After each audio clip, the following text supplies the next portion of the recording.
तर श्री स्वामी समर्थ सर्वांना. तर काल होता गुरुचरित्र पारायणाचा 6वा दिवस आणि उद्या आहे सांगता. तर बघा आज आता 3च अध्याय आहेत, पण ते भरपूर मोठे आहेत आणि ते सगळ्यांचं वाचन वगैरे झालं. वाचून झाल्यानंतर घरी आल्यानंतर बरीचशी कामं होती, देवपूजा वगैरे केली. कारण उद्या म्हणजेच आज, कारण हा व्हिडिओ टाकायला मला लेट झाला म्हणून मी कालचा व्हिडिओ पोस्ट केला आहे आज. तर इकडे कुंचन सेवा वगैरे झाली माझी करून. तर उद्या पुण्यतिथी आहे म्हणून सगळं देवघर वगैरे साफ स्वच्छ करून घेतलं.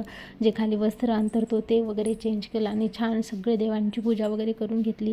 तर इकडे बघा कैरी मस्त आणलेली होती बाजारातून आणि मला फक्त कैरी खायची होती, पण त्याचं लोणचं वगैरे आवडतं, पण सध्या तरी खायचं नाही. तर इकडे बघा रुद्रया आणि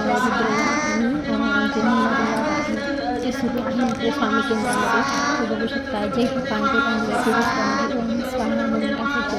इकडे बेलपत्र पण आहे, रुद्रयाग आहे आणि जे तुम्हाला तांदूळ दिसतील तर ते मार्तंड आपले जे खंडेरायाचं आहे त्याचा आपल्याला याग करायचा आहे, त्यामुळे ते पिवळ्या कलरचे आपण घेतलेले आहेत. आणि इकडे बघू शकता भरपूर अशा म्हणजे महिला मंडळ, पुरुष मंडळ सगळे आलेले होते.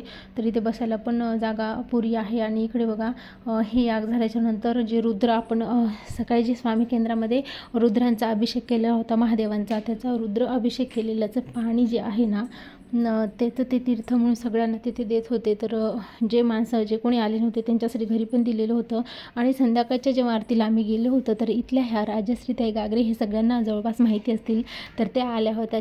त्यांच्यासोबतची एक खास भेट होती आणि इकडे उद्याच्या पुण्यतिथीची तयारी सुरू होती. तर असा होता आजचा व्लॉग. आवडला असेल तर लाईक, शेअर आणि सबस्क्राईब करायला विसरू नका. भेटूया पुण्यतिथी.